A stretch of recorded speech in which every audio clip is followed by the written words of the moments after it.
går vi live på våra kanaler. Vi har stängt av musiken så vi inte slipper få den avstängd medan vi väntar på Go. Standby på den, jag ska se vad som händer.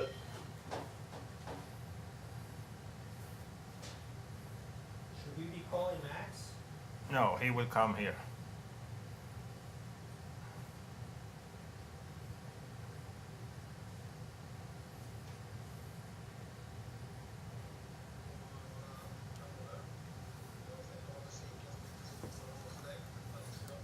Christian, Janne,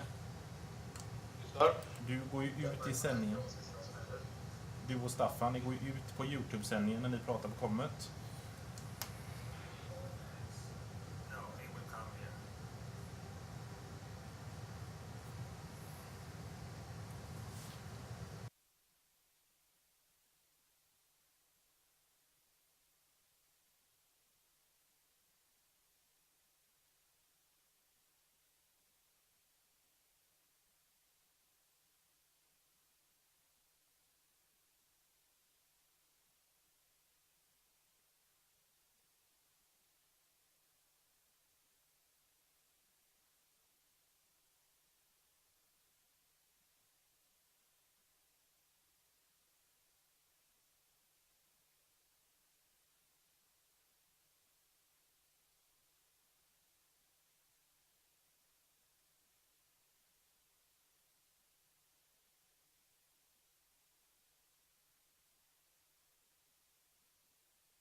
into reality from a dream. Silicon and polythene, robots and human beings. Science and art. Art and science. Science and art. Art and science.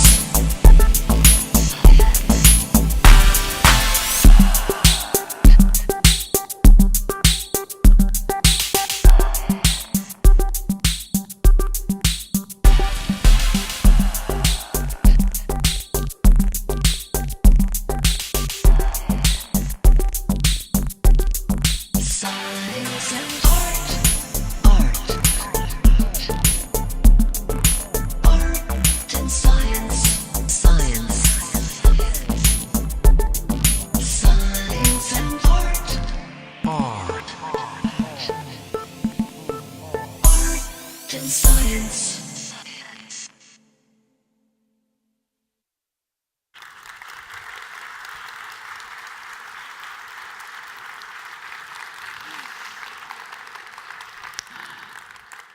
Dear friends, esteemed guests, a warm welcome to the opening of the International Science Festival. My name is Johanna Koljonen, and I will be your guide here on the stage for tonight. Over the next 5 days, the festival's hundreds of program activities will gather, we expect, 70,000 visits. In service of the festival's mission to bring science to the public and to create a meeting place for the research community, to raise curiosity about science in the general public, and in our professional program, to stimulate debate among scientists, the academy, journalists, communicators, trade, and industry. The schools program, which started yesterday, will engage around 20,000 pupils this year. The professional program is gathering science communicators, teachers, and other stakeholders from all over Scandinavia.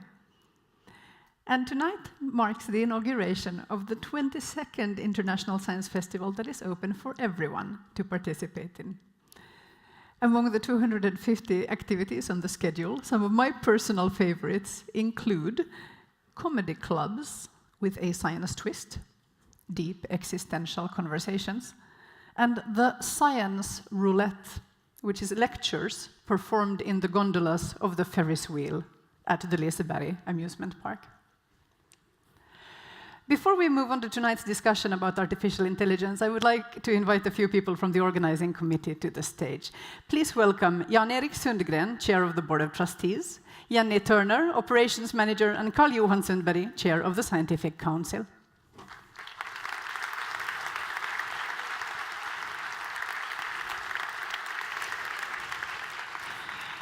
Yes. Thank you very much. Thank you very much, and warmly welcome to everyone. It's an honor and pleasure for me, as being chairman of the Board of Trustees, to welcome you all.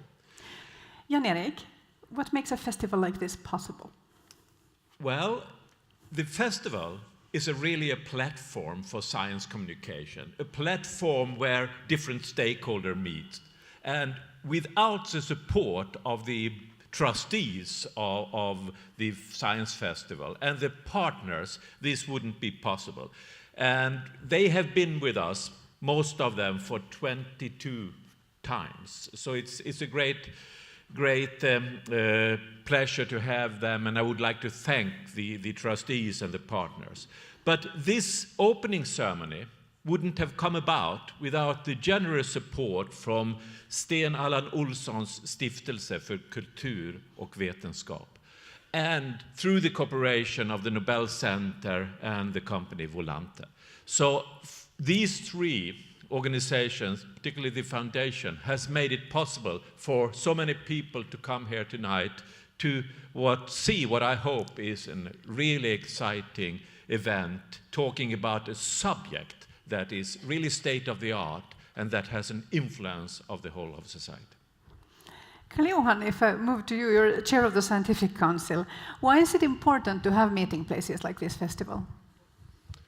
Well, I think it's exceedingly important for people to have the opportunity to discuss science as a philosophy and a tool for improving society and also understanding more. Without meeting arenas like the festival, the discussion would be very, very limited, I would think.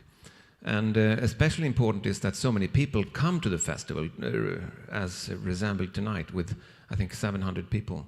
Is that correct? That's fabulous. I think we should give all of you an applause to begin with.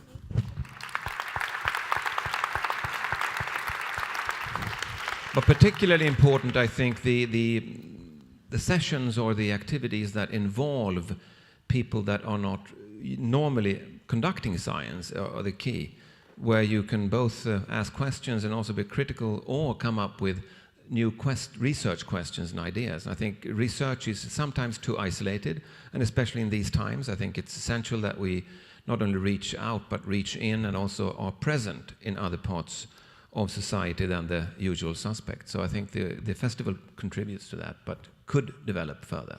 Right, Jan-Erik? Absolutely right. Jenny, you're operations manager for the Science Festival. What would you like our visitors here tonight to experience or bring with them? Well, first of all, I just want to say, in 1876, we got the telephone. And now, today, we're going to be here and experience a live hologram. Isn't that cool to begin with? Huh? So, what I would like to say from all of us that work with the festival all year round is have a great evening and enjoy the rest of the week. Maybe we're just going to stop there. Thank you. Thank you very much. Thank you very much.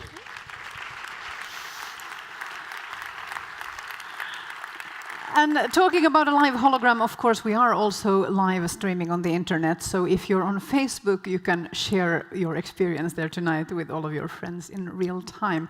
But do please turn off the sounds on your cell phone. And I should also say, please don't take pictures with flash because it's going to make the stage look less pretty. Now, it is my distinct honor to invite to the stage Sweden's Minister of Research and Higher Education, Helene Hellmark Knutsson.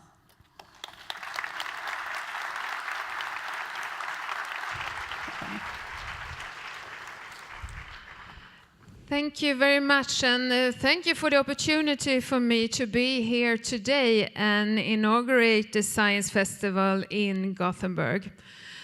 Before I speak about the importance of AI, I would like to mention a few serious words regarding the uncertain times that we live in. On Saturday, I participated in the March for Science in Stockholm to celebrate science, but also to show my support to the science community and their right to have stable government funding for its research. Science is increasingly getting questioned by strong polarizing powers that want nothing more but to divide our democratic and open society. All around the globe, collaborations and institutions that have been built for a long time are being questioned. The right extreme movements are getting stronger here in Europe, but also in the United States. And we are seeing more and more people getting resistant of scientific facts and more vulnerable to disinformations. Fake news are finding its way through the internet, and it's becoming increasingly more difficult for ordinary people to be able to separate facts from opinions and disinformation. Technical development and digitalization have changed our way of communicating with each other. One could say that digitalization has contributed to a kind of empowerment for individuals to be able to spread public opinions. But digitalization has also opened the possibility for spreading of propaganda, disinformation, and fake news. It creates major challenges for public institutions and erodes confidence in our democratic society when disinformation is spread around to the public. And such propaganda is not new in our history. But we must always handle it with facts and good arguments. But above all, we must always protect and support the right for free scientific research. And that's why I'm so excited to see so many here today at the Science Festival. In addition to the challenges that digitalization brings on freedom of expression and the confidence in our democratic society, I would like to take a few minutes to highlight the importance of artificial intelligence, AI. AI has recently sailed up as one of the most important future issues of our time. I'm especially pleased that the issue of AI is getting discussed here at the Science Festival tonight and during the week. AI will influence our lives in the future, and it is especially important that the whole community also will be allowed to participate in the discussion of both opportunities and the risks that exist with AI. One thing especially engaged me personally in the possibilities in which the new technology could benefit the entire community, and that is the lifelong learning. If Sweden wants to continue to compete in a global economy with a highly skilled labor force, AI's role in higher education will become a key issue. My starting point for higher education policy in Sweden is that we must increase the possibility for lifelong learning across the whole country. The Swedish government has therefore invested in the expansion of 25 new seats on our higher education institutions across the whole country and not only in the big cities. And what are the reasons why we are investing in higher education across the country is because significant parts of industry and as well as the public sector are located outside the big cities. The universities obviously has an important role to educate future generations of professionals who will work to develop applications of AI in business as well in the public sector. Here, we must also consider ways to stimulate lifelong learning so that these people can also contribute to the transformation that digitalization and AI imply. But we need to think broader than just technical engineers, because an important part of the development of AI is also to bring other professionals into the re-education process. For example, it is expected that today's patient in healthcare will be able to benefit greatly from AI, but it's obviously based on the fact that the staff, like nurses and physicians, have the right skill to use the new technology. And in order to promote AI, we also need to promote open science. On the human perspective, open science is a matter of choice of what kind of society we want to live in. We want to live in an open society where everyone can develop with the access to science-based knowledge, and we want to apply to all throughout life and throughout the whole entire country. Those without a higher education should not be excluded or left out from the possibility of getting access to knowledge. I usually say that everyone don't have to become an academic, but everyone should have the opportunity to have access to academic knowledge.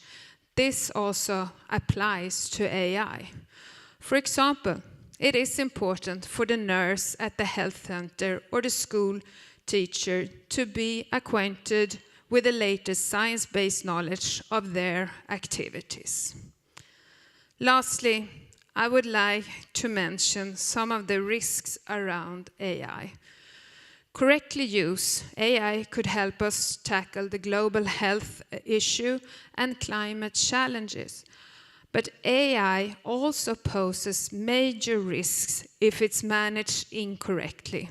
For example, human rights organizations and defense experts have already warned of the damage that AI can cause if it's applied uncontrolled in warfare. And financial experts warn that AI, together with robotic training, risks undermining currency trading and digital economies.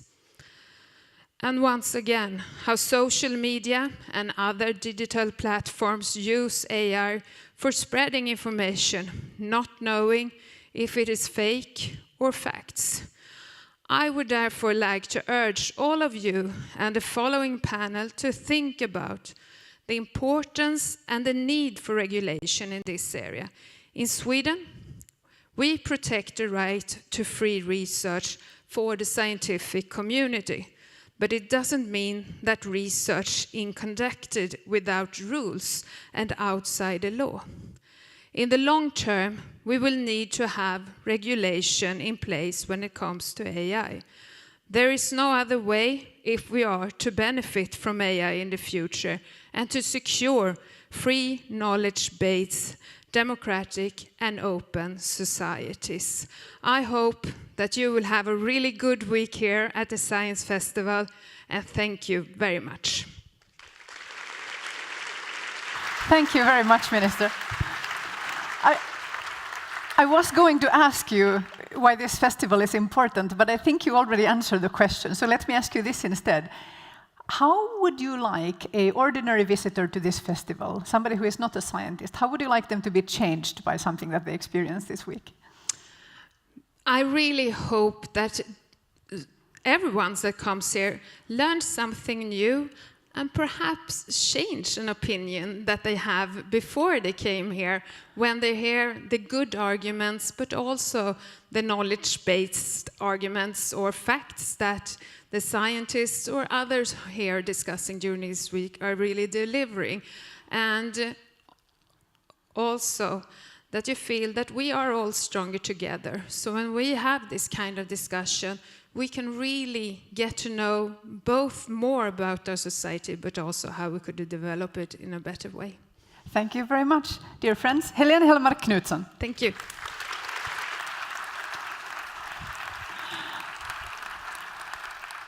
And now let us welcome back, or back on, as the case may be, Håkan Lidbo's Truebots.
thank you, Trubots and their master, Håkan Lidbo. That was Life of a Robot.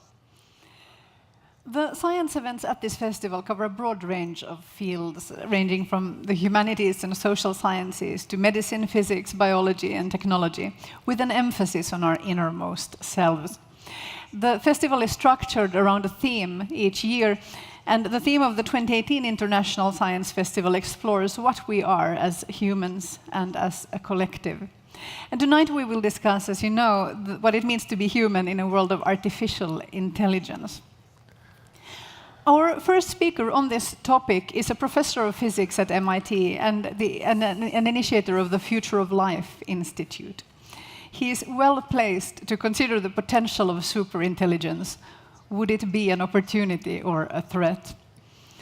Before I summon him, I have two pieces of practical information. One is, please, again, don't use the flash or we won't see him as well if you need to take pictures.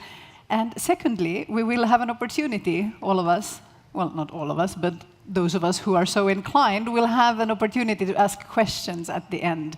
And I just want to remind you, in case you have many opinions, but not a firm grasp of grammar, that a question is recognizable by the fact that it has a question mark at the end. Please welcome, as a holographic projection from MIT, Professor Max Tegmark.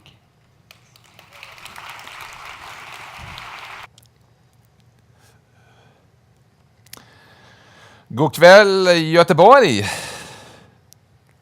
Good evening. After 13.8 billion years of cosmic history, our universe has woken up and become aware of itself. From a small blue planet, tiny conscious parts of our universe have begun gazing out into the cosmos with telescopes, discovering something humbling.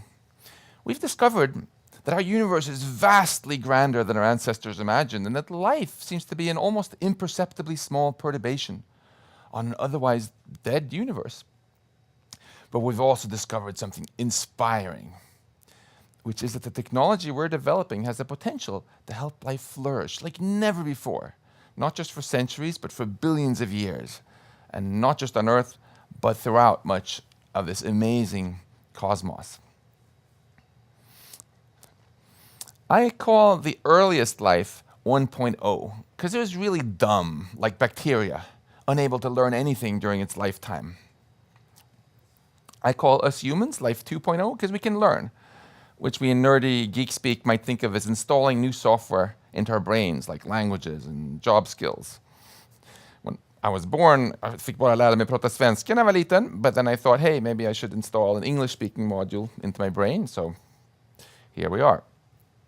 Life 3.0, which can design not only its software but also its hardware, of course doesn't exist yet, but perhaps our technology has already made us Life 2.1, with our artificial knees, pacemakers, and cochlear implants. So let's look more closely at our relationship with technology. As an example, the Apollo 11 moon mission was both successful and inspiring, showing that when we humans use technology wisely, we can accomplish things that our ancestors could only dream of. But there's an even more inspiring journey, propelled by something more powerful than rocket engines, where the passengers aren't just 3 people, but all of humanity. Let's talk about our collective journey into the future with artificial intelligence. My friend Jan Tallinn likes to point out that just as with rocketry, it's not enough to make our technology powerful. To be truly ambitious, we also have to figure out how to steer it and where we want to go with it. So let's talk about all 3 for artificial intelligence: the power, the steering, and the destination. Starting with the power. I define intelligence very inclusively, simply as the ability to accomplish complex goals. Because I want to include both biological and artificial intelligence.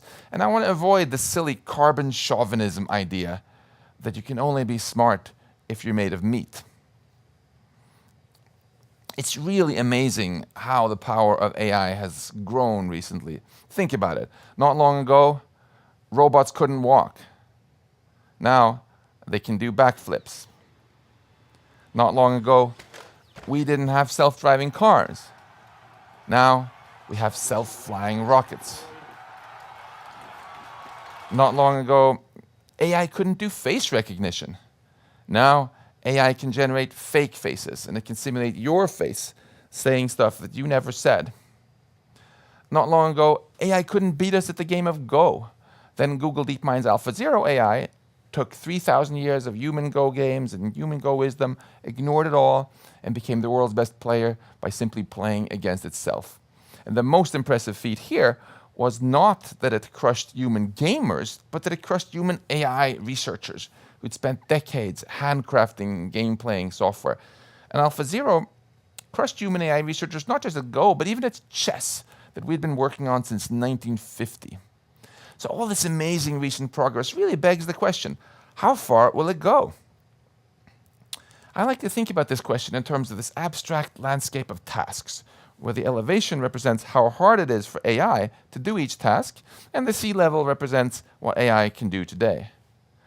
The sea level is rising as AI improves, so there's a kind of global warming going on here in the task landscape. The obvious takeaway is to avoid jobs at the waterfront, which will soon be disrupted by automation. But there's also a much bigger question. How high will the water end up rising? Will it eventually submerge everything, matching human intelligence at all tasks? This is the definition of artificial general intelligence, AGI, which has been the holy grail of AI research since its inception. By this definition, people who say, there'll always be jobs that humans can do better than machines, are simply saying that we will never get AGI.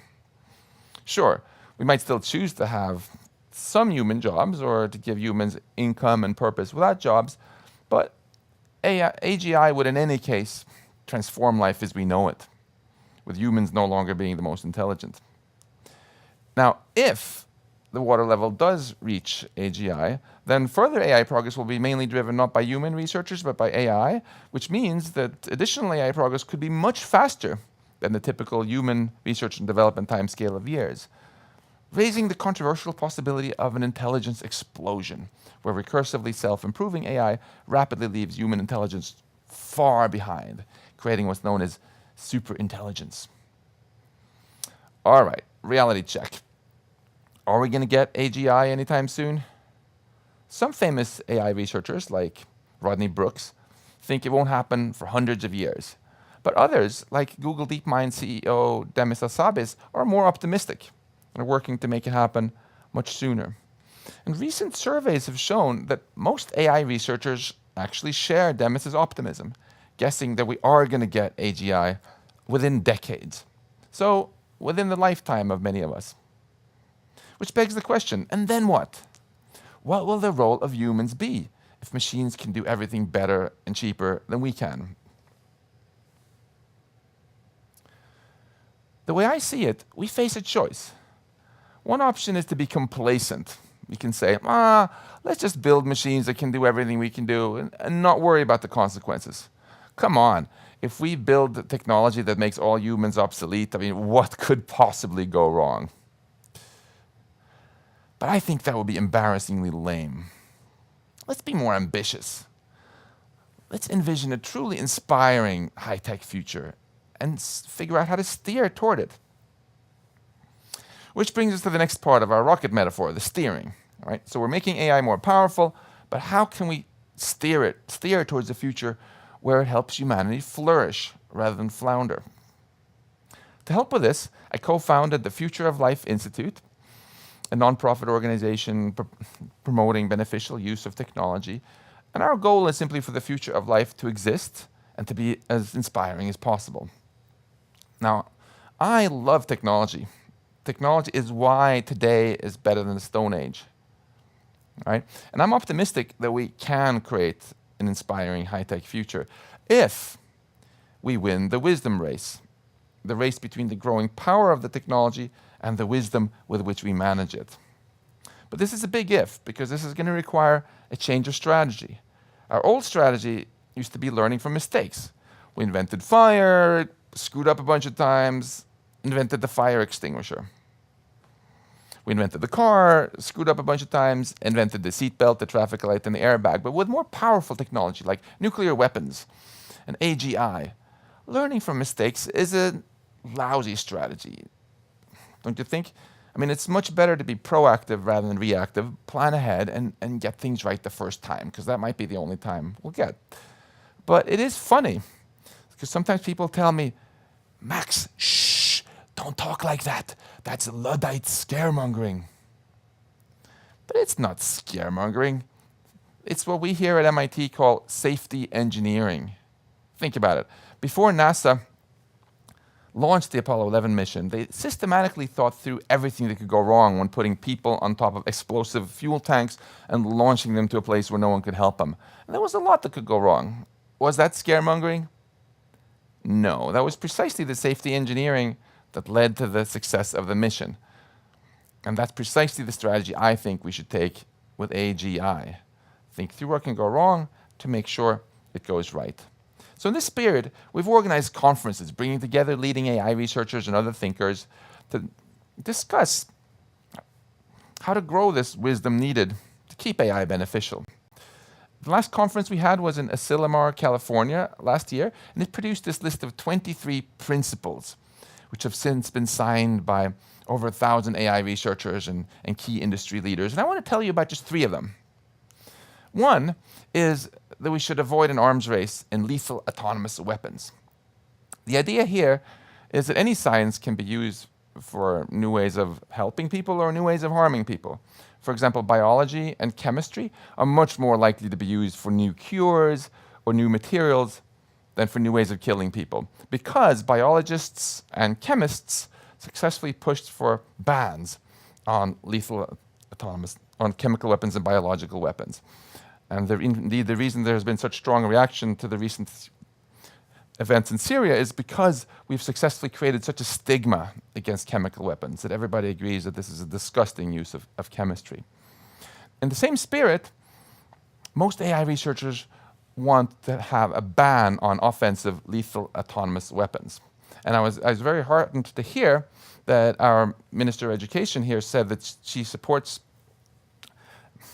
limiting military uses of AI. But I have to say I'm really disappointed with our Defense Minister, Peter Hultqvist, and the Swedish government for refusing to join Austria and other nations at the United Nations just last week to really lead the push for such a ban.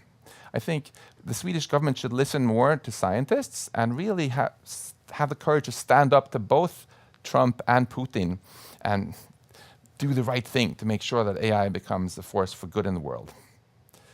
Now, another Asilomar principle is that we should really mitigate AI-fueled income inequality. I feel that if we can grow the overall economic pie enormously with AI, and we still can't figure out how to share this pie so everyone gets better off, then shame on us. Now, raise your hand if your computer has ever crashed.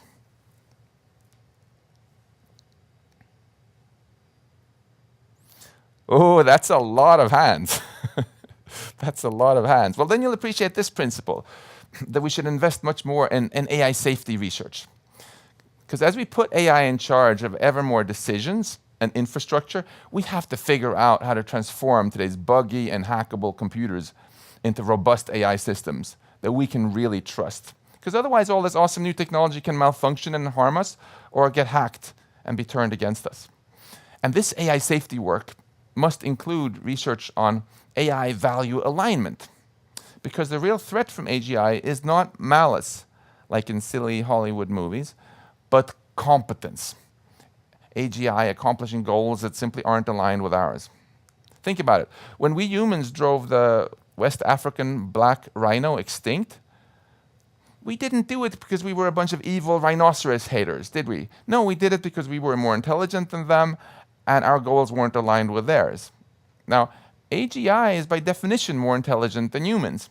So to make sure that we don't put humanity in the position of those rhinos if we build AGI, we need to figure out how to make sure that machines understand our goals, adopt our goals, and retain our goals.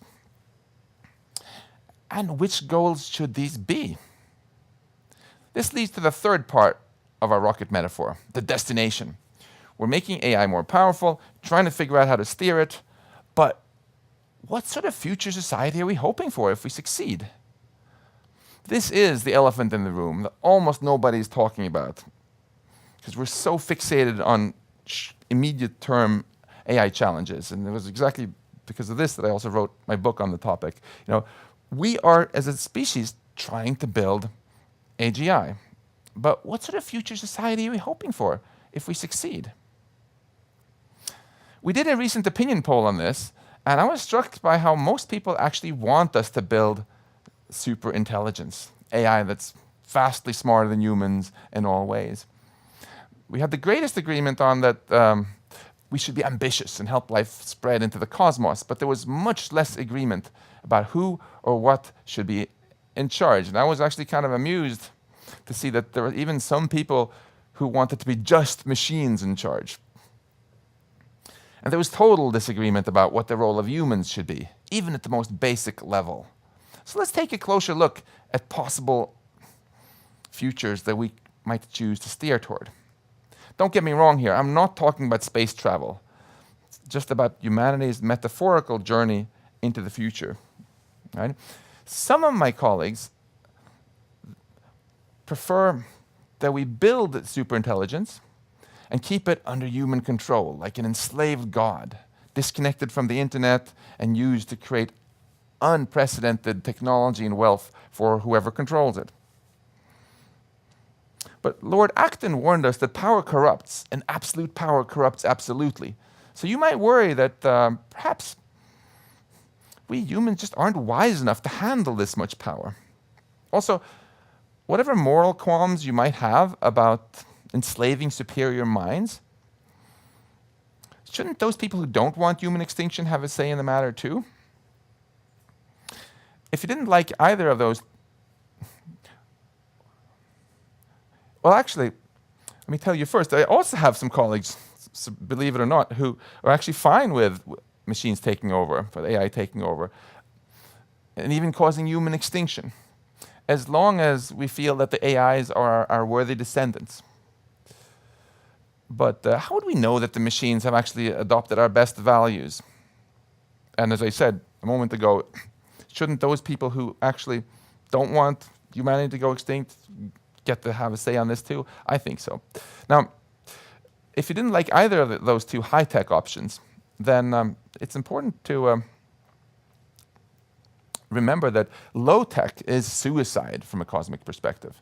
Because if we don't go far beyond today's technology, the question isn't if humanity is going to go extinct, but merely whether we're going to get taken out by the next killer asteroid, supervolcano, or some other problem that better technology could have solved.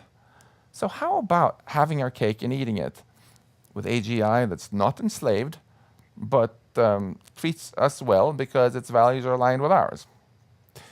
This is a gist of what Eliezer Yudkowsky has called friendly AI.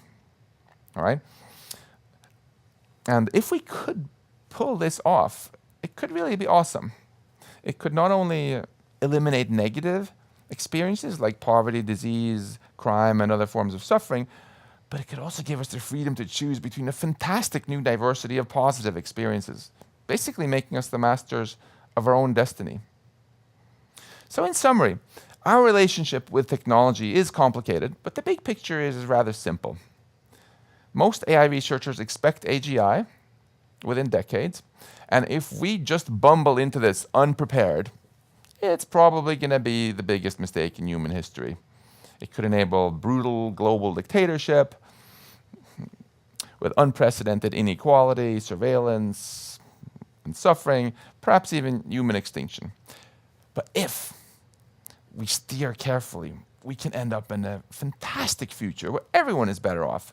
The poor are richer, the rich are richer, everyone is healthy and free to live out their dreams. Now hang on, do you want a future society that's politically right or left? Do you want a pious society with strict moral rules? Or do you want a hedonistic free-for-all, like Burning Man 24/7? Do you want beautiful beaches, forests, and lakes? Or do you want to rearrange some of those atoms into computers, enabling virtual experiences.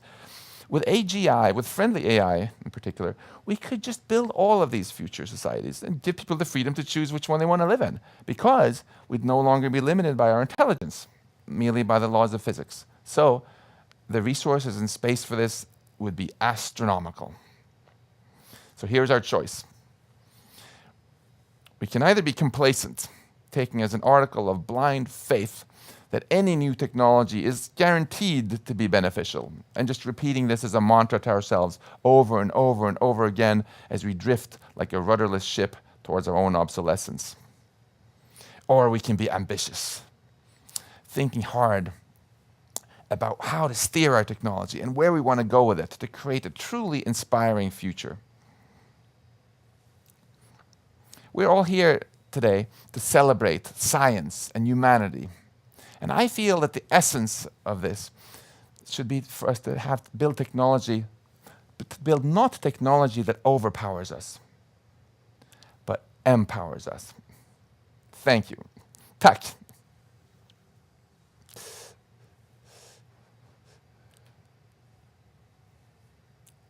Thank you very much, Max. Now, it is time for questions from the audience. And we do have, as you can hear, a small delay between Boston and us. So if it gets a little clunky at some times, that is why. Let's see if anyone has, I have some runners with microphones. If you have a question on the top of your mind, you can start waving. I can't see one right now. So, Max, the audience is being a little Nordic, so I will ask you a question first while they gather themselves and remind themselves that you do, in fact, know how to speak English. This is my question, Max. What is the forum? What is the forum in which these principles of a good future could be debated by a just representation of people in a fair manner, debated or if let alone enforced? Where could this happen, Max? Do you want me to answer in English or på svenska? English, please. Okay. I think the forum where this should be debated should be everywhere. This is the most important conversation of our time. It's a great conversation to have over beer at parties, to have for engineers at their workplace when they're building AI. But it's particularly important that this does not get limited to just tech nerds, like myself. Because if we, as the broad, diverse community, fail to discuss this, we already know which forum this is going to be decided in. It's going to be in some little room somewhere at some tech company by a small number of tech nerds who I think are not uniquely qualified nor morally entitled to decide the future for all of humanity. Thank you. Let's see, do we have a question from the audience? We have one right here and we have one over there. Let's start in the front row. Yes. Is this on? Yes. Hello, Max. This is Carl-Johan Sundberg from Sweden. I have a question on how you foresee the tentative takeover, so to speak, of machines and robots when it comes to their, let's say, self-assembly, propagation, energy support in a distant, tentative future. Any thoughts on that? Sure. Thank you, Carl-Johan. First of all, it's important to remember that powerful AI can cause a lot of problems even if the machines themselves never take over, because if they are controlled by humans, then those humans might get unparalleled power and take over the whole world. And there are a lot of humans that I would prefer not taking over the world, frankly. And as long as humans are involved, all these questions about how they can be assembled and so on are pretty obvious. Leaving aside the ways in which computers, if they get smarter than us, can also do these things themselves, I think it's also very important to feel empowered and not just sit and ask what is going to happen to us in the future, as if we are some sort of pathetic, passive bystanders, because we are the ones creating this future. So I think the really key question shouldn't be what will happen, but what do we want to happen? and then think really creatively about how we can steer in that direction. Because the more we know what we want, the more likely we are to get that future. And we have a question there in the fourth row. Yes? Yes. Human beings live in groups, and to be able to do that for a long time, they need to have a certain level of moral, ethical principles. But how do you teach a robot moral and ethical principles? So it's a great question. How do you teach morality to robots? There are actually two separate parts to this. One is a technical question. How do you even program a machine to understand what morality is, to understand moral rules? How do you make some AI software that's able to answer questions about moral decisions in the same way that you would, for example? And there's actually a very active research going on around the world for this, but it has way too little funding. So I think this is a great opportunity for example, the Swedish government to support more of this kind of research. And the second question is, what should those moral rules be that we teach our machines?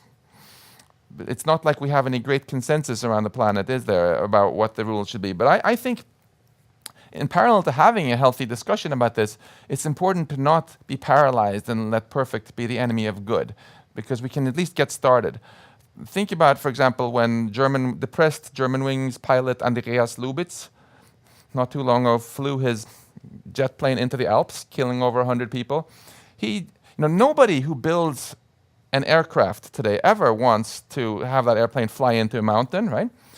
But Andreas Lubitz just told the computer, the autopilot, to go down to 100 meters altitude. And even though the computer knew there was a mountain there, because it had the GPS data and everything, it just said, okay, So let's start by taking this kind of kindergarten ethics that everybody agrees on, like don't fly into mountains, and put it into our machines. And then that will give us great practice and be the baby steps that we can keep building on as we put in more and more sophisticated moral understanding into our machines in the future. Thank you. I think we might have time for two more. There's one right over there. Go ahead. In line with the last questions, what difficulties do you see in achieving a friendly AI in contrast to the other possibilities?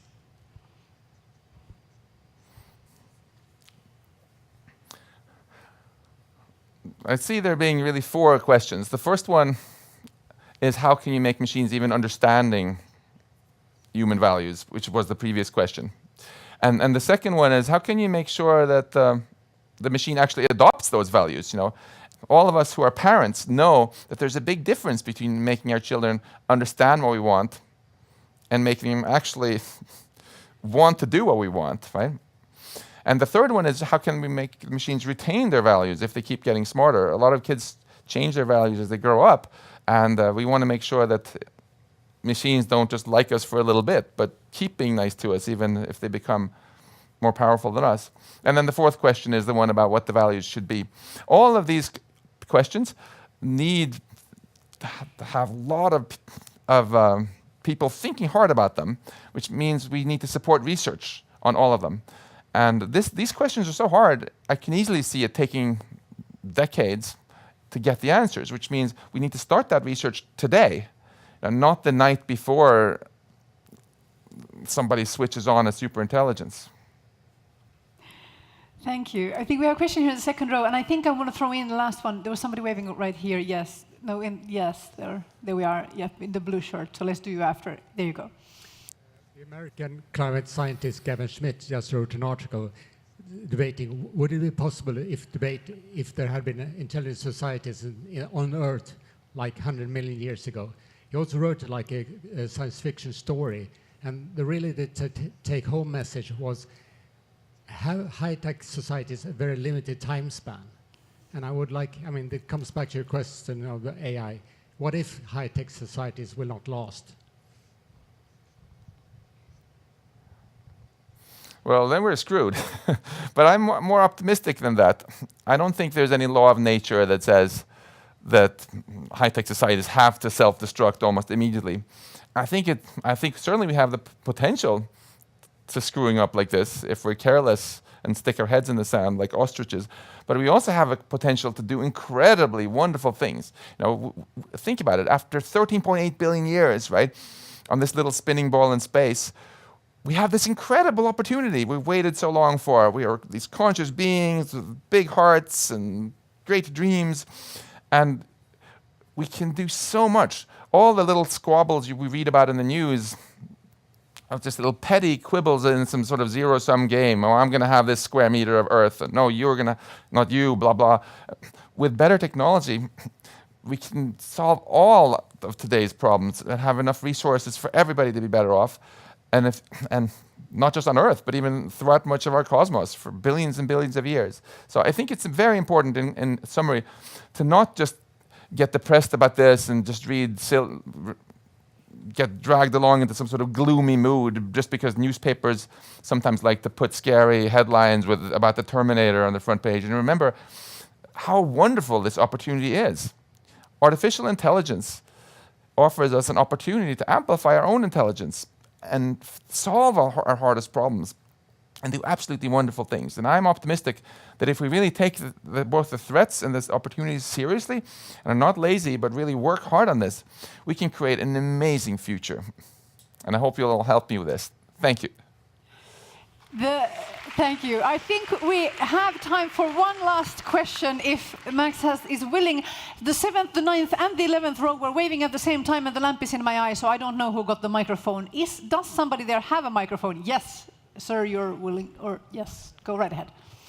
Hi, I'd like to refer to the human history so far, that every time some new tool comes along, usually the richer people, the more powerful people, are the first ones to use it because they have the money to buy it. Is the science community, by any chance, thinking of how to prevent this time? Because, as you say, it's a very, very, very dangerous tool if it gets into the wrong hands. They'd, of course, like to use it to obtain more power and more money. Absolutely. When we had this Asilomar conference, this was really a key focus because the AI researchers I know and the scientists I know are by and large very idealistic people who really want the technology to be used for good. But they're also mindful of the fact that that does not happen automatically. And it will only happen if we really, really plan ahead and make sure that it happens.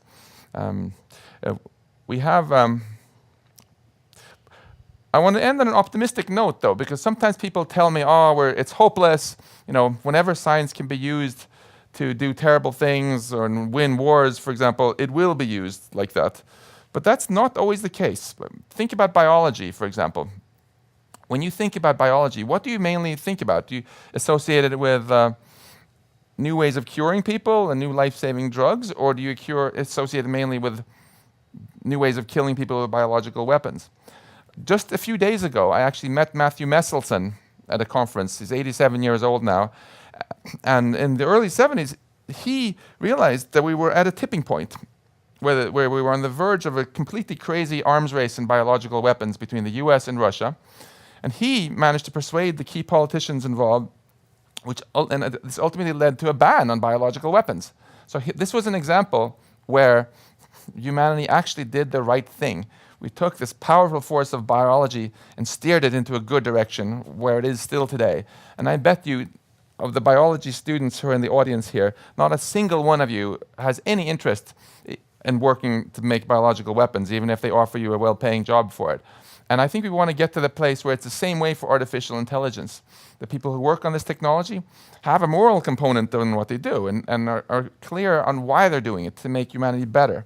And not just going to sell out to the nearest rich guy who wants to pay them more money to do something bad with them, and instead make sure that we use AI for good.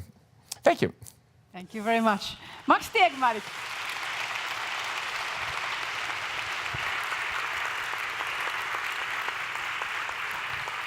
Hej då!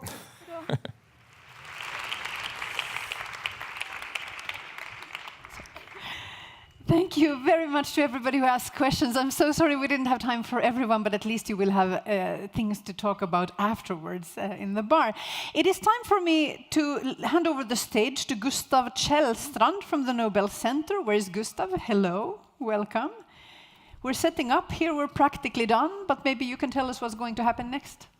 Yes, I can. Well, it's really nice to be here. Hard act to follow, of course, but well, I have a panel with me that will be up shortly, and we'll talk more about, maybe not so much about the distant future of artificial intelligence, but start with what is artificial intelligence doing for us right now. Very good. Take it away. Yeah, so can I welcome the panel and give them a warm hand?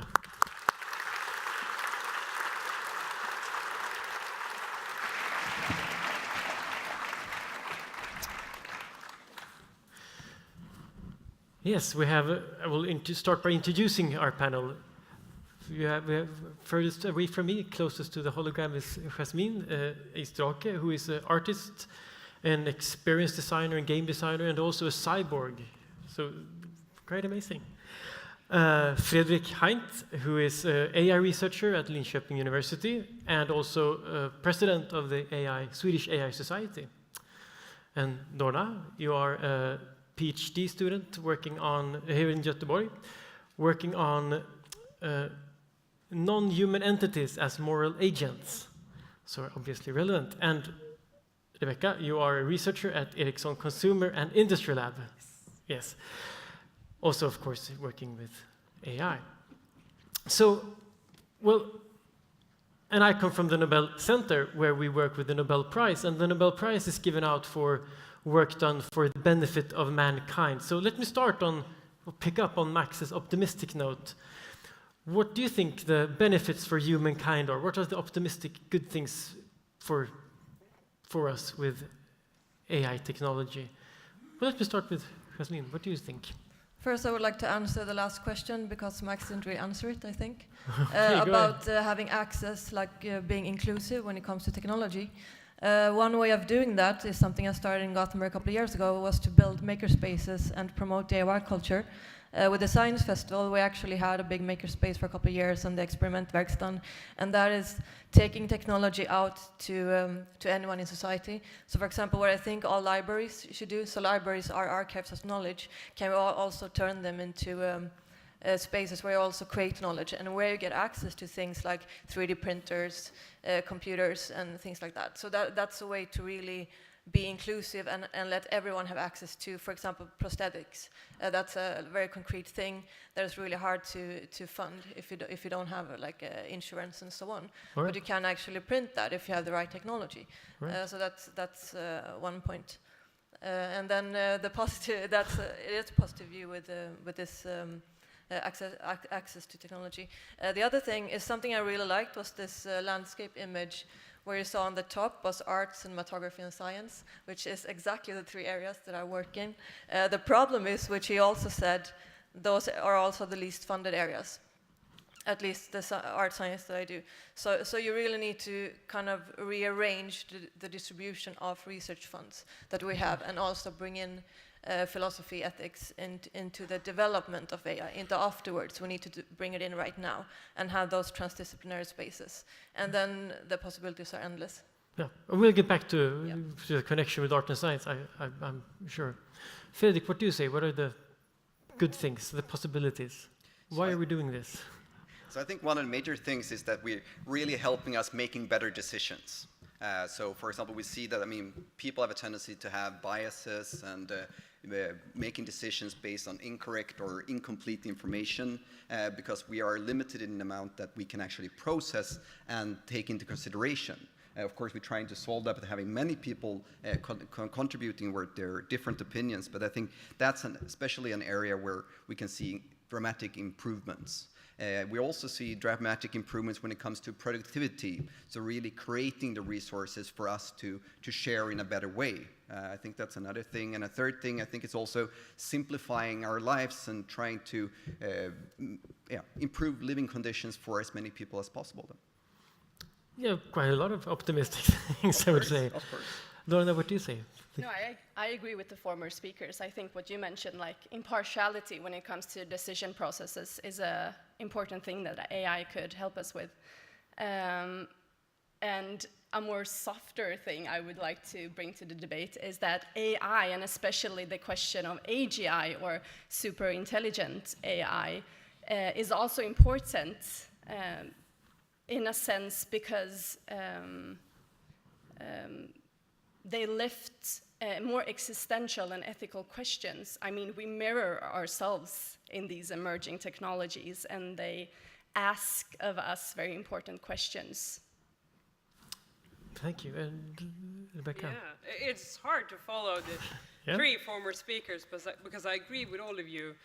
What we have seen in our research when we're talking to consumers around the world, what they would like to use AI for, there is a lot of focus on simplifying your day and make your everyday more convenient and easier. But it's also about getting that kind of support when working. So we see that amongst consumers or people around the world, there is a great interest for having this kind of decision-making processes or support when making decisions, but also more convenient every day.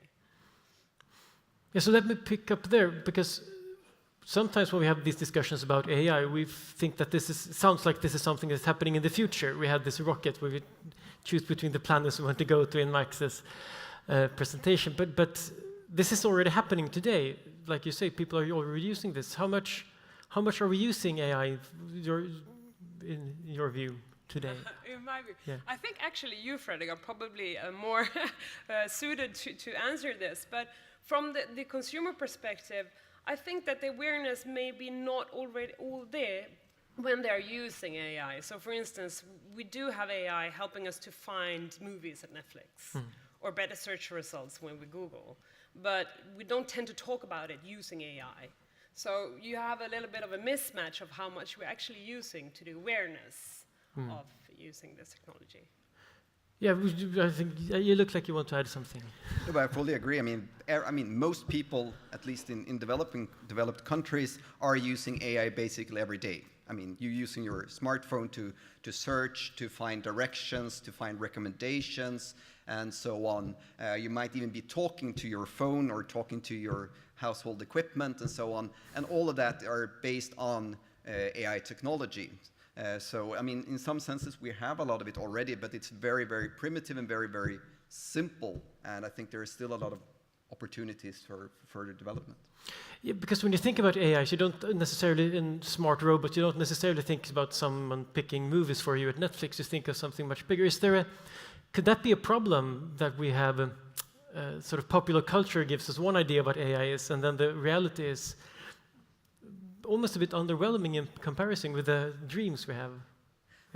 So I think the biggest mistake, in a sense, is that we see that the computer is really good at particular things. I mean, Max mentioned this, playing Go or chess or making recommendations or determining whether someone should get a loan or not. But then extrapolating from that the computer can also do a whole wide range of other things at the same time, which is not true, because what we have is what's usually called narrow AI, or very specific tools that can do one thing and can do that one thing extremely well, but absolutely nothing else. So I think that's a major difference between these applications that we see and, for example, how humans work.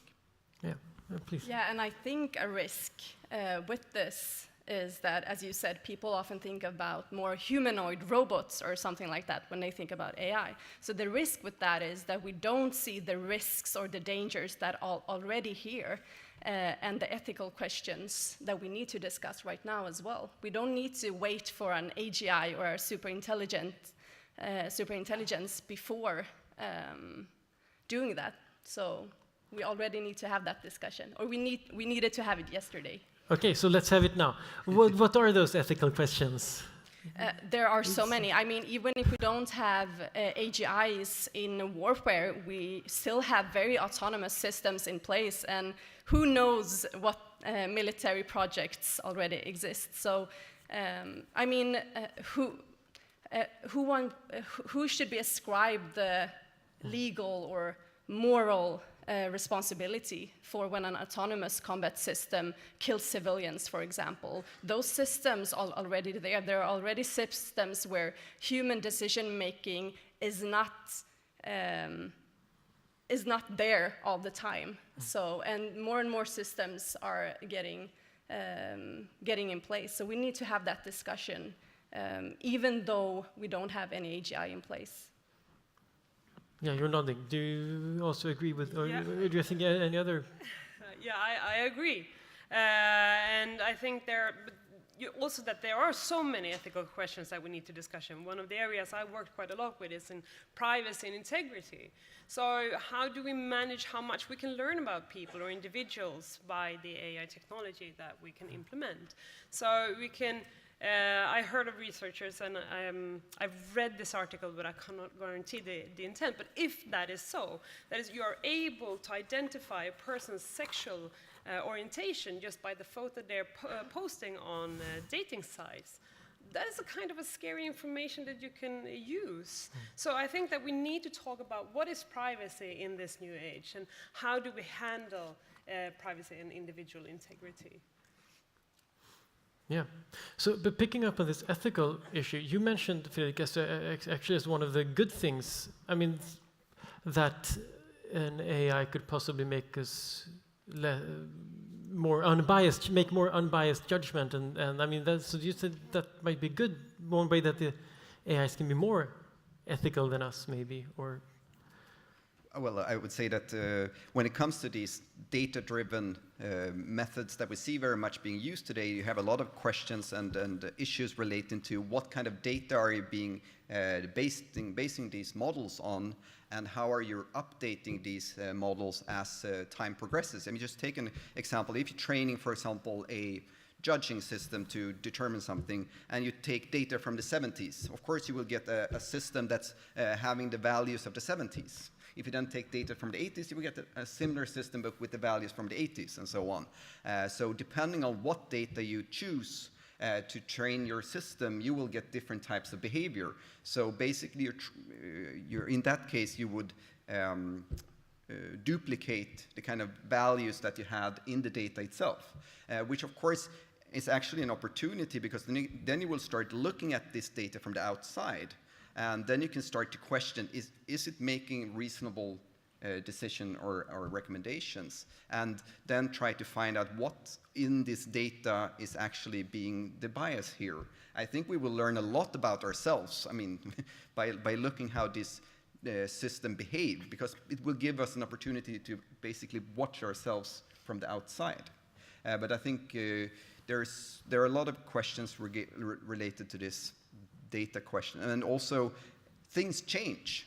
So I mean, if you're taking the data from one time point, or I mean one point in history, and you're training a system that it will retain those values, while culture or people develop over time. So how do we make sure that the system also evolve as our values evolve? So there are a lot of interesting challenges. Yeah. And how do we do that? Does any of you know?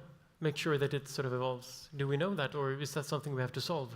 So I mean, I think one thing is this debate we have currently regarding transparency about what data was actually used to train this system, and what algorithms were used, and what kind of parameters and so on, because then you can actually verify, I mean, are these sources reliable? Are these sources that we can expect to be biased in different ways? And secondly, we could also start kind of challenging or trying out what happens if we put in this data. Maybe we have some kind of different racial profiles or sexual profiles and so on, just testing the system and seeing. In some sense, that is what we do with people. I mean, when you're training people, you usually have some kind of cases, so that let's play a role-playing game and see how do different people react in this situation. And then we have a discussion afterwards, did these people react in an appropriate way or not? Or how should we change our behavior and so on? And actually, this gives us the opportunity to start doing the same with these automated or semi-automated systems. Yeah. No, I was thinking about what Max Tegmark said about implementing morals in machines, and it seems like psychological studies seem to imply that humans are actually born with some kind of fundamental sense of right and wrong and values. So I think it would be one way of trying to avoid the risk of having machines that, for example, absorb data and become racist, for example, is to have some kind of fundamental value system in place. And one way of doing that would be a top-down approach, maybe, like programming in certain moral principles from the start, like utilitarianism or some other ism, or like I think you were talking about, a more bottom-up approach where machines or AI learn. They learn and are fostered like children to become moral agents. I think this goes back to diversity and inclusion again. It's all about having development teams that are diverse. Because today we already have those problems. We have face recognition software that does not need read darker skin tones. Yeah. And that already exists. So that shows a problem that the developers were not diverse enough. So we need diverse teams. That's like the core.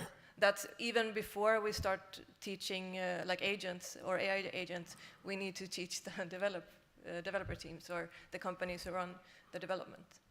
Yeah, and another point I would like to make here is that it's fantastic that people in the technologies are so interested in these questions, but I think that they need our help. They need the help of the ethicists and the philosophers, because right now, even though there is a great and interesting debate, I feel that people are talking past each other. They are using fundamental concepts like autonomy or just or fairness in very different ways. And I would say I fully agree with that. I think there should be more cross-disciplinary collaboration, and that I don't see this as a purely technical challenge. It's a much broader challenge that really requires all kinds of competences together. Yes. Yeah, that seems like, I mean, it seems like all the time when you start talking about AI, it drifts away from technology almost and into philosophy, which is why, of course, you're here. But also talking about ethics. But one thing, I also think that sometimes we tend, already now we're doing that, talking about the machines as having, well, maybe not, but maybe almost consciousness that they have to learn and they have to be the moral agents again. But, so two things, should we be talking more about, like you started, Jasmine, should we talk more focus on the programmers, and also what kind of collaboration can we have between machines and humans? Is that sort of the strongest path for the future, to have more collaboration, and especially in learning maybe? What do you say, Jasmine?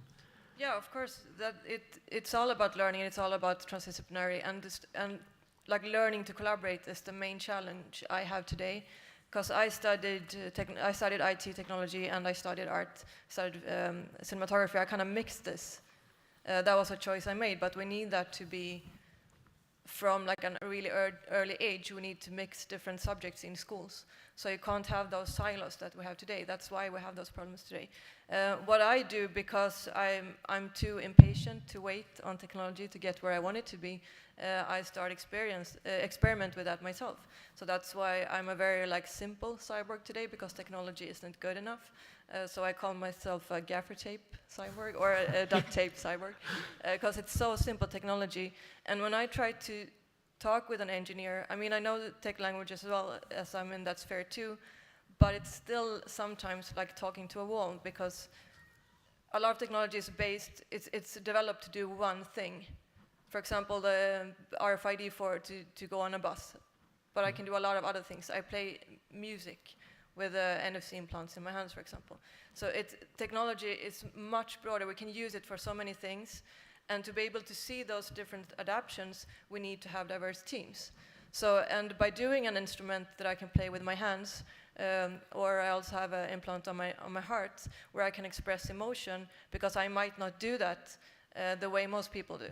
So if you look at neurotypical or autistic people, for example, if I, as a kid, would not be able to express a scream if I'm in pain, for some reason, I could just, like today with the technology I test, I can scan a chip and have a scream come out from my phone. It's so simple. Yeah. It's super simple for me to do that. So why is this not accessible for kids today? In the 80s when I grew up, that was not so possible. Well, I could have done that with other means if I had more more technology in school. So yeah, but you see my point. Yeah. So I mean, that's also, of course, I mean, this kind of technology can be inclusive in that way as well, in facilitating communication, I guess. We've been talking about, well, we started optimistically and then we go back to problems. This always happens. So I want to talk more about these challenges. We talk about accountability and privacy. I was also captured by Max were talking about maybe vulnerability in these systems and in different ways. Can we become sort of too dependent on these technologies? I know, Rebecca, you told me about something called the, correct me if I'm wrong, safety device paradox. No, almost right. Almost right. Smart device safety paradox. Smart device safety paradox. Yeah, it's a tricky thing. No, it was one of our studies. We were looking into public safety and how citizens are using technology in order to improve their own safety. And what we found out is that people who tend to see their smartphone as a safety device, they install alarms on it, or they have ICT contacts or things like that, RCE contacts. They also, a lot of them say that they knowingly take greater risks when they have their phone with them than they would have if they didn't have the phone with them. So it actually changes their assessment of risk-taking. And this is quite interesting if we're looking at how technology is impacting our decisions. So what happens if we're starting implementing artificial intelligence, for instance, to support us in our daily lives or in our decision-making to avoid risk? And I read about last year's group of scientists who are developing an AI that should help you avoid death by selfie. So that is when you take a picture in an extreme situation or a place, and you end up killing yourself. It could be an edge of a cliff, or it could be a railroad. It sounds funny, I know, but it's kind of tragic. Yeah, of course. It's tragic. So they are developing an AI system that is supposed to alarm you and say, okay, you know what, you're not supposed to be this close to an edge and start your camera in a selfie mode. Yeah. But my thinking is that knowing that the way our safety tools tend to make us change the shift how we see risks. What happens when we start to rely on these systems and one day they are silent? So maybe I'm not going to do the same assessment as I would have if I didn't have that AI with me. So when I come up to the cliff, it sounds dumb, but yeah, but the alarm doesn't go off, so we're probably safe. Maybe, yeah. So how can these AI systems actually impact our decision making and our risk assessment? Yeah, and should we solve that by being more careful and less dependent on our phones, or should we just make the phones more robust so that they I think always help us? We need to be aware of the impact. We need to understand that this is happening, and then we can look at the system and try to figure out what is the best way for us to design these systems so it still motivates our cognitive thinking or critical thinking, not just allowing us to rely on alarms and information coming automatically to us. But I think in that particular example, it's because it's either or. Either you're safe or you're unsafe, while in reality it's more, now you're getting closer and closer to being unsafe. So isn't it also kind of a user interface issue that you want to limit the amount of information that you give to the user? So in many situations you only say yes or no, while the system might have a much more accurate understanding of the situations, and that if you had more complex interfaces in a sense that could say, oh, now it's like, highly likely, or getting more and more likely to do something. Yeah, dangerous. And this is precisely the thing, I think, that we need to think about. How do we design the system in order to build that? So we don't build a system that goes, damn, you're screwed. But I would argue that, I mean, something oversimplifying things that aren't simple. Yeah. That's the challenge. I mean, we always want simple answers, and therefore we can only ask simple questions, while in reality there are complex questions to answer which require complex answers. And I think we have to start acknowledging that as well. Yeah, and I think the question here is also, do the benefits outweigh the downsides or not? I mean, we are so dependent on electricity. I don't think a lot of people here would survive the Swedish winter if electricity went out for a few days. But I think we all agree that the benefits of living with electricity far outweigh the downside. So we need to have a discussion on, I think, on weighing those against each other, and maybe not get stuck on some kind of dogmatic perspective on being dependent on technology as something bad. So we need to, I agree, it's complex issues here. Yeah. Yeah, and I do agree. The thing is if we don't, and this is really the heart of the issue for me, I think, is just to understand the impact on us as humans. It doesn't mean that we should avoid it altogether. It's just that we need to create an awareness. So we know.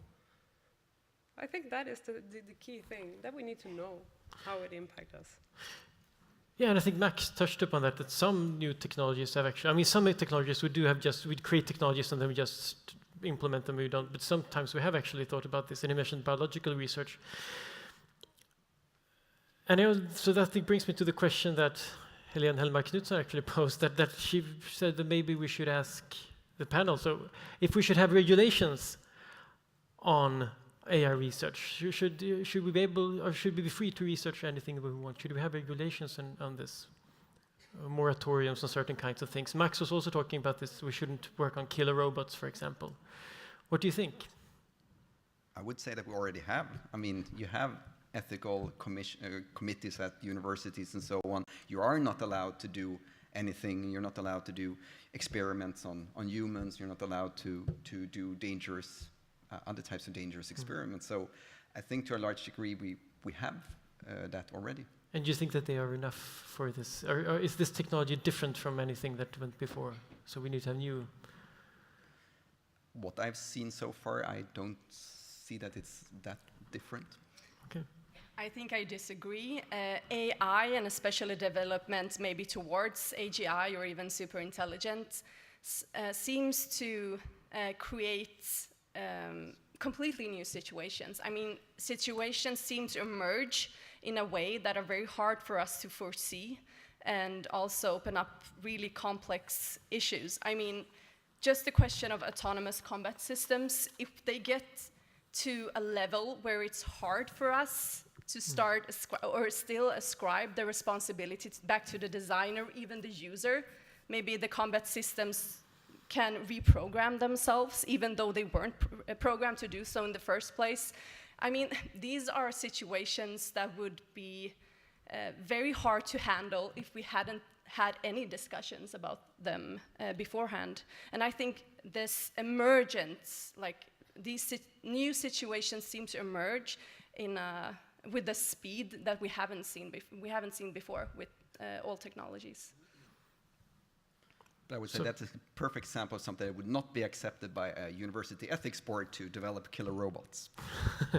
No, but people are developing killer robots. I think the problem, I mean, it's a no-brainer that we need to have bans on warfare, just like biological weapons. The problem is that to get all the humans to agree on this, because there is always this prestige in competition. So for this CRISPR, the bio research, for example, in China, they do tests on humans. And in the US, you can't. So of course there will be a different timeline in this research.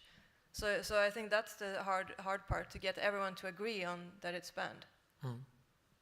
And my point is that even if we don't use autonomy in combat systems, a very high degree of autonomy in any kind of system would maybe be very problematic, just because we won't know where to ascribe responsibility and accountability, both in a moral and a legal sense. So I mean, some people maybe would think that just developing more and more autonomous systems is an ethical issue and something we shouldn't do. Yeah, and on this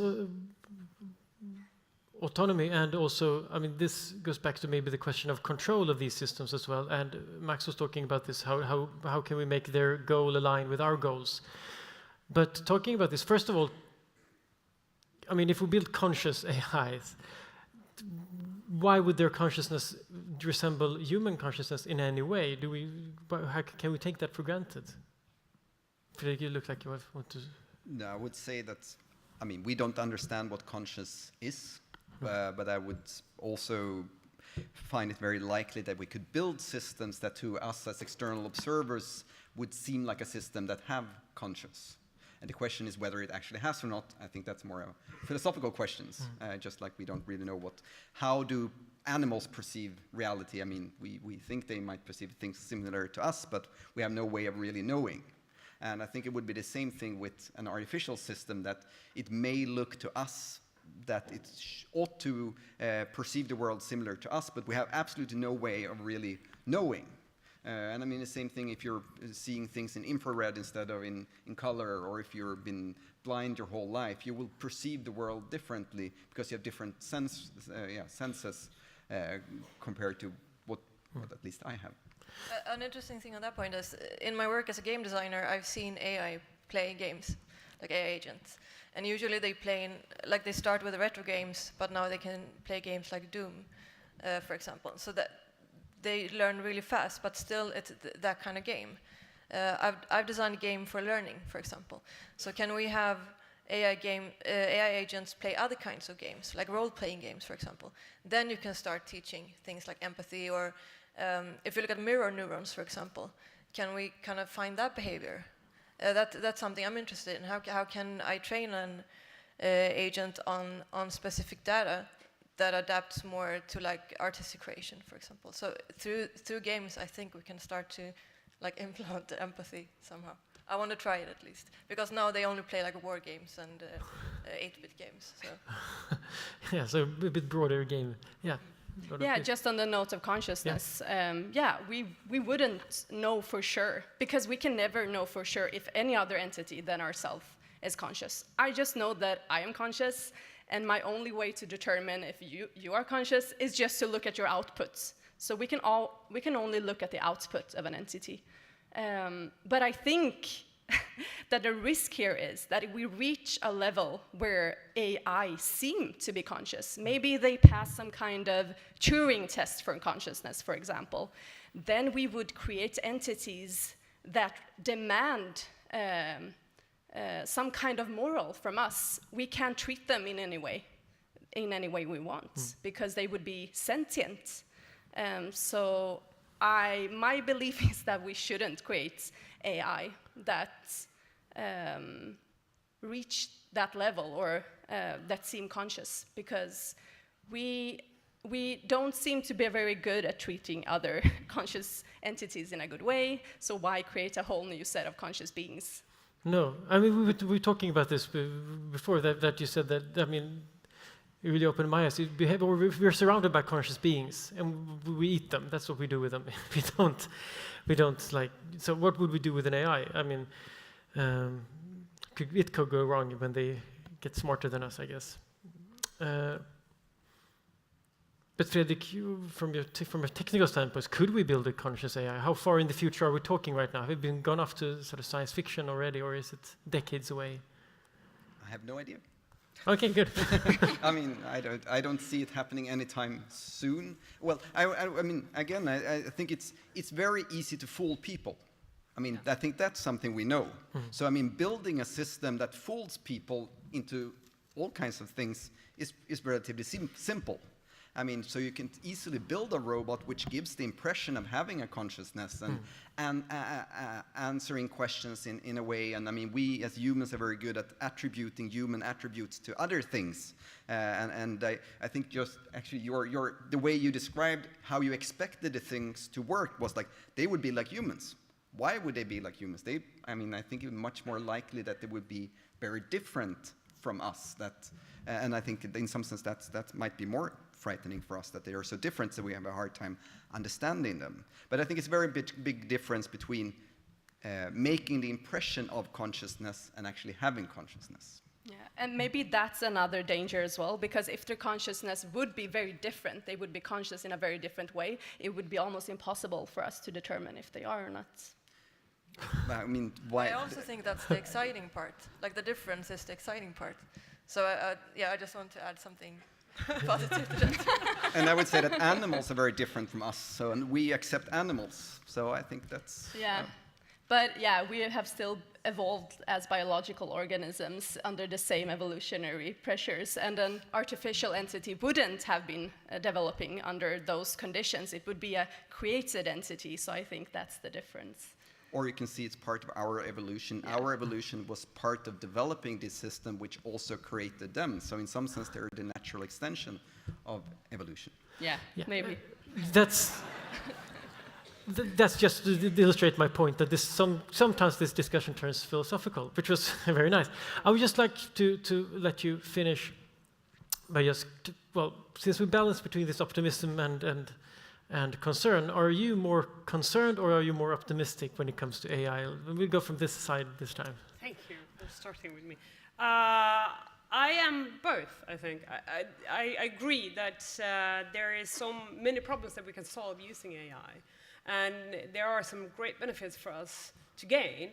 At the same time, there are challenges, and we need to be aware of these challenges and discuss them and really work with these cross-competence teams in order to identify them, in order for us to avoid them, avoid the risk ahead and plan and steer towards a better future. But do you think the possibilities outweigh the concerns, or do you think it's... That I just depend on us. Because if the concerns outweighs, maybe we shouldn't do it. I think it depends on us. How well are we at discussing this? How well are we to work on this? Sorry for pressuring you on this. So, Dorna, please. I'm also 50-50 or both. I think I sympathize a lot with Max Tegmark's concerns, but also his visions. And I think that the risks or the opportunities are very intimately linked to the economic systems that we live in, like how we want to design and organize our societies. That will impact if AI will pose these risks or these benefits, because AIs won't exist in a vacuum. They will exist in societies driven by, for example, corporate interests or on an outweigh or on common interests. So I think the economic system determines this. Okay. Yeah, I'm basically an optimist, but again, I think it's important that we take the risk seriously so that we minimize those risks. But I'm overly optimistic, and I also think it's not a question of either or. I kind of dislike this that it's either humans or machines, or either humans or AI. I see it much more as how can we benefit from each other, and really this intelligence amplification, or how can we leverage this tool to make the best possible future for us. So it's not either or, but both. I'm obviously optimistic as I have technology in my own body. So it's I also don't separate like machine bio. It's kind of we're creating technology. I've followed technology since Stone Age. Like I've actually tried making those flint tools, and it's super complicated. It takes time to even learn that. So it's but at the same time, of course, I'm optimistic. I have to be. But at the same time, I will never stop fighting and being in those forums and always point out like the elephants in the room or this diversity question that I'm still like I want us to leave with that we really need to work harder on that part. Great. Yeah, I think that's summarizes the discussion fairly well. I think there will be much more to speak of afterwards, and I think that you have also gotten some ideas to think about. A warm hand to our panel. Thank you so much for being here. Thank you. Let's get it. So we'll get some flowers.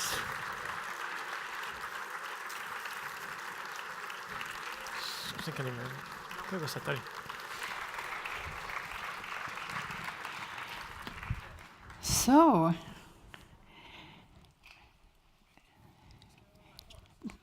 we have a few minutes for our final reflections. Wow. Great.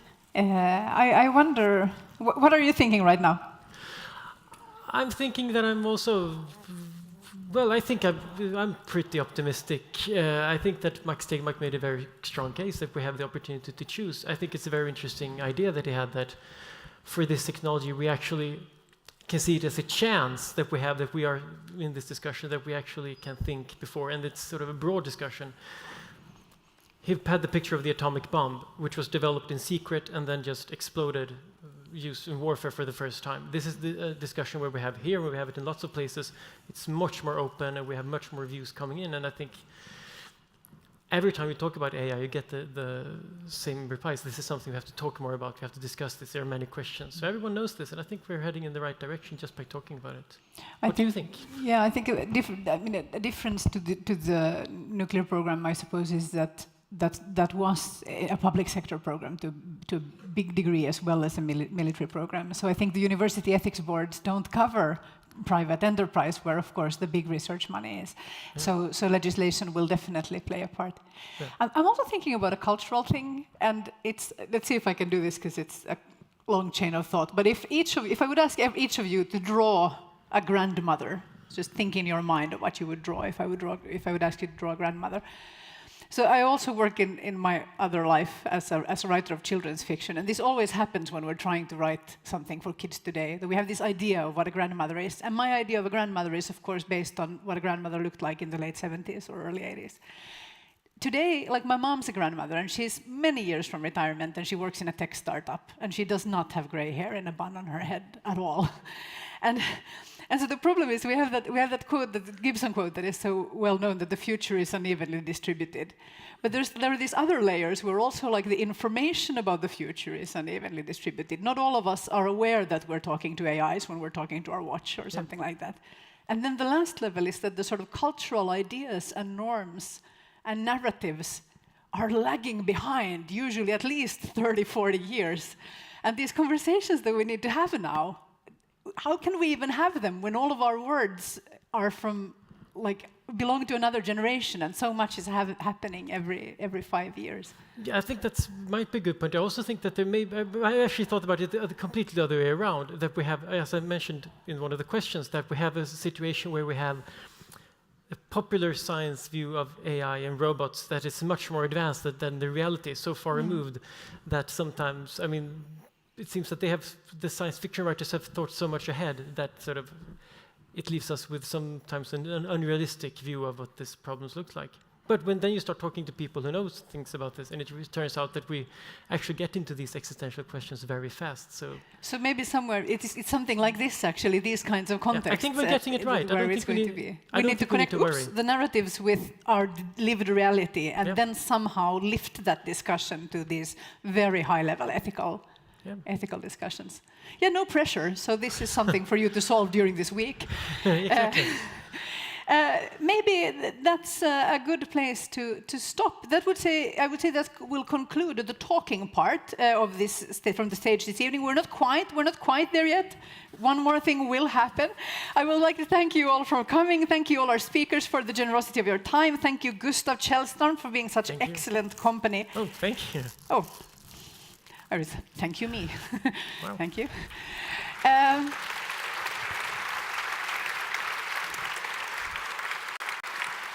The bar in the foyer will remain open until 9 p.m. and it is guaranteed to offer this city's best conversation tonight. How could it do anything but, since you all will be there? And before that, to wrap up this evening's stage program, please welcome the musical phenomenon, Indikören.